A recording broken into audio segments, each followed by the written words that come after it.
நம்ம நிலக்கடலை பருப்பு வாங்கி வச்சுருக்கோம். இந்த பருப்பு வந்து வறுக்காத பருப்பு. இதை வந்து நல்லா நம்ம வறுக்க போகிறோம். இதை நல்லா வறுத்து தொலியை எடுத்துட்டு அதுக்கப்புறமா நம்ம வந்து இதை மாவு உருண்டை பிடிக்க போகிறோம். நிலக்கடலை மாவு உருண்டை வறுக்கிறதுக்கு இந்த மாதிரி ஒரு பழைய பாத்திரம் எடுத்து வச்சுக்கிறணும். ஏன்னா நம்ம புது பாத்திரத்தில் வறுக்கிறோம் அப்படின்னா ஒரு மாதிரி கருப்பு அடித்து போயிடும். இப்படி நமக்கு இந்த மாதிரி ஏற்கனவே கறி பிடிச்சி தான் இருக்குது. இது வறுக்கிறதுக்கு மட்டும் இதை நான் யூஸ் பண்ணுவேன். வறுத்துக்கிட்டு பார்ப்போம். பருப்பு வந்து இந்த அளவுக்கு நம்ம வறுத்துக்கிறணும். நல்லா கலர் மாறி வரும். ரொம்ப கருக வறுத்துடக்கூடாது. இது வந்து தொளி தான் வந்து கருகி போயிருக்கும். பருப்பு நல்லா இருக்கும். இப்போ நம்ம அடுப்பை ஆஃப் பண்ணிட்டோம். பருப்பை நல்லா ஆற வச்சிடணும். ஒரு 1/4 மணி நேரம் நல்லா ஆறணும். இந்த பருப்பு நல்லா வறுத்துட்டு ஆற விட்டுறணும். நம்ம கடலைப்பருப்பை வந்து நல்லா வறுத்து ஆற வச்சுட்டோம். இப்போ இதை வந்து நம்ம அப்படி நசுக்கே எடுக்கணும். நசுக்கணும்னா அப்படி வந்துடும்.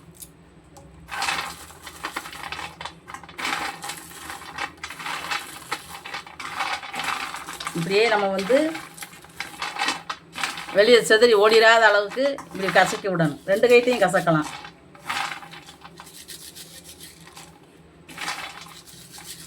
வறுத்த கடலைப்பருப்பே கடையில் விற்கும். அதையும் வாங்கி நம்ம செய்யலாம். இது நம்ம வீட்டிலையே வாங்கி வறுத்துருக்கோம். பருப்பை வறுக்காத பருப்பை வாங்கி நல்லா வறுத்துட்டு இப்படி அந்த தொலியெல்லாம் எடுக்கணும். தொலியெல்லாம் எடுத்துட்டு தான் நல்லா பிடைச்சி விடணும். நம்ம கடலைப்பருப்பை வந்து நல்லாவே தொலியை பூரா எடுத்துட்டோம். கசக்கி தொலியை பூரா எடுத்தாச்சு. இப்போ நல்லா மிக்ஸி ஜாரில் போட்டு மாவாக அரைக்கணும். இப்போ அதை நல்லா நைஸாக அரைச்சிக்கிறணும். மாவு அரைச்சிருக்கோம். நம்ம ரொம்ப நேரம் அரைச்சோம்னா இது வந்து அப்படியே கெட்டி ஆயிரும். அதனால் நம்ம பருப்பருக்கே ஓட விட்டு அப்படியே எடுத்துடணும். சில பருப்புகள் வந்து என்ன ஆகும்னா பொழு பொழுன்னு வரும். இதில் நம்ம சீனி போட்டு அரைச்சோம்னா பொழு பொழுன்னு வந்துடும். நம்ம வந்து நாட்டு சக்கரை போட போகிறோம். வச்சுருக்கோம். இப்போ நாட்டு சக்கரை போட்டுக்கிறோம். கொஞ்சம் ஏலக்காய் பொடி போடுவோம்.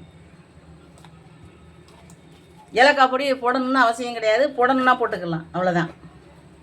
இதை வந்து நல்லா இன்னும் கொஞ்சம் நைஸாக அரைச்சிக்கணும். நம்ம நாட்டு சக்கரை போட்டு நம்ம ஏலக்காய் பொடியும் போட்டு அரைச்சிருக்கோம். இந்த அளவுக்கு தான் வரும். நல்லா உருண்டை பிடிக்கிற அளவுக்கு வந்துடும்.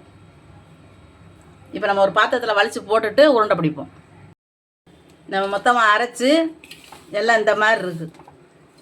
இதை நல்லா ஒன்று போல் கலந்து விட்டுக்கிறணும். எல்லாமே ஒன்று சேர்கிற அளவுக்கு நல்லா அப்படி கிளறி விட்டுக்கிட்டு அதுக்கப்புறந்தே நம்ம உருண்டை பிடிக்கணும். மிக்சியில் நம்ம அடிக்கிற போது அந்த அளவுக்கு ரொம்ப ஒன்றும் நைஸாக வரும்னு சொல்ல முடியாது. நைஸாகவும் தேவையில்லை. நல்லா மென்று சாப்பிட்டாத்தே நல்லாயிருக்கும். இந்த மாதிரி நம்ம இன்னும் அதிகம் பிடிச்சிக்கிட்டே இருக்கும்போது அந்த எண்ணெய் அந்த கடலைப்பருப்புனால எண்ணெய் பிசுக்கு தானே இருக்கும். அதனால் அந்த எண்ணெய் வெளியில் வர ஆரம்பிச்சிடும். அந்த எண்ணெயாக கையில் ஒட்ட ஆரம்பிச்சிடும். இப்போ இந்த அளவுக்கு நம்ம உருண்டையாக பிடிச்சி வச்சுக்கிற வேண்டியதான். இப்படி உருண்டை பிடிச்சி நம்ம ஒரு டப்பாவில் போட்டு வச்சுக்கிட்டோம்னா சின்னவங்கலேருந்து பெரியவங்க வரைக்கும் நம்ம ஒரு உருண்டை சாப்பிட்டாலே போதும். டெய்லி ஒரு உருண்டை எடுத்து சாப்பிட்டாலே பசி ரொம்ப நேரம் தாங்கும். நம்ம எங்கேயும் வெளியே கிளம்புறோம் அப்படின்னா ஒரு உருண்டையை சாப்பிட்டு ஒரு டம்ளர் டீயோ காஃபியோ பாலோ ஏதோ ஒன்று குடிச்சிட்டு நம்ம போனோம்னா வயிறு கம்முன்னு இருக்கும். சாப்பிட்ட மாதிரி இருக்கும். ஸ்கூல் பிள்ளைகளை கூட நம்ம ஸ்கூலுக்கு கொடுத்து விடலாம். நம்ம அந்த கடலைப்பருப்பை வறுத்து மாவு உருண்டை பிடிச்சிருக்கோம். மாவு உருண்டை வந்து நல்லா இருக்கும். சாப்பிட்றதுக்கு அவ்வளோ அப்படி சாப்பிடும்போது நாக்கையே சுழட்டி எடுக்குது. அந்த அளவுக்கு ஒரு என்ன சொல்கிறது எனக்கு சொல்ல வரலை. அப்படி இருக்குது. நல்லா சின்ன சின்ன உருண்டையாக தான் பிடிச்சிருக்கோம். ரொம்ப பெருசாக வந்து நம்ம பிடிக்கக்கூடாது. இப்படி உருண்டை தான் சாப்பிட முடியும். ரொம்ப பெருசாக பிடிச்சிட்டோம்னா பிள்ளைய சாப்பிட்றதுக்கு வச்சுட்டு போயிடுவாங்க. ஏன்னா ஒரு உருண்டை எடுத்தால் அப்படி சாப்பிட்றணும். பாதி பிச்சு சாப்பிட்டு வச்சுட்டு போயிட்டாங்கன்னா வேஸ்ட் ஆயிரும். ஏன்னா நம்ம கடலைப்பருப்பு வந்து நல்லா விலை கூடுனது தான். விலை வந்து கம்மியாலாம் கிடையாது. பாதாம் பருப்பு சாப்பிட்றதுக்கு கோலாக நம்ம கடலைப்பருப்பு சாப்பிட்ற சத்து கிடைக்கும். நம்ம அப்படி பாதாம் பருப்பு சாப்பிட்றாங்களோ வசதி படைத்தவங்க, நம்ம வாங்குறதுக்கு வசதி இல்லாதவங்க இந்த மாதிரி கடலைப்பருப்பு வாங்கி நம்ம உருண்டை பிடிச்சி சாப்பிட்டு போயிடலாம். நம்ம பாதாம் பருப்புக்கு மேலானது தான் கடலைப்பருப்பு. உருண்டையை வந்து நம்ம அப்படி பிச்சு பார்த்தோம்னா இங்கே நல்லா இருக்கும் சாப்பிட்றதுக்கு. அப்படியே எச்சு வருது.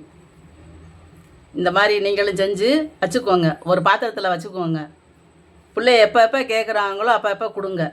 அவங்களுக்கு வந்து பசியும் தீர்ந்த மாதிரி இருக்கும், சத்தும் கிடைச்ச மாதிரி இருக்கும். பருப்பை வறுத்து பிள்ளைகளுக்கு கிண்ணத்தில் போட்டு கொடுத்தா அதையும் சாப்பிடுவாங்க. அப்படி சாப்பிட முடியாத சின்ன பிள்ளைகளுக்கு இந்த மாதிரி உருண்டை பிடிச்சி கொடுக்கலாம். நல்லா விரும்பி சாப்பிடுவாங்க. நல்லா மணமாக இருக்குது வறுத்ததுனால. நம்ம நாட்டு சக்கரை போட்டிருக்கோம், வேணும்னா கருப்பட்டி போட்டுக்கிறலாம், சீனி வேணுனாலும் சீனி போட்டுக்கலாம், இனிப்பு எதுனாலும் போட்டு நம்ம பிடிச்சி சாப்பிட்டுக்கலாம். அதனால் நாட்டு சக்கரை ரொம்ப நல்லது அப்படின்னு சொல்லிக்கிறாங்க, அவ்வளோதான். நான் சீனி தான் அதிகமாக யூஸ் பண்ணுவேன் எதுனாலும். இப்போ இந்த உருண்டைக்கு நாட்டு சக்கரை போட்டிருக்கேன். கருப்பட்டி இருந்துச்சுன்னா நம்ம கருப்பட்டி போட்டு பிடிக்கலாம், அதுவும் நல்லாயிருக்கும். இந்த மாதிரி நீங்களும் செஞ்சு சாப்பிட்டு பாருங்கள். இந்த வீடியோ பிடிச்சிருந்துச்சுன்னா லைக் பண்ணுங்கள், ஷேர் பண்ணுங்கள், சப்ஸ்கிரைப் பண்ணுங்கள், பக்கத்தில் இருக்கிற பெல் பட்டனை அமைக்கி விட்ருங்க.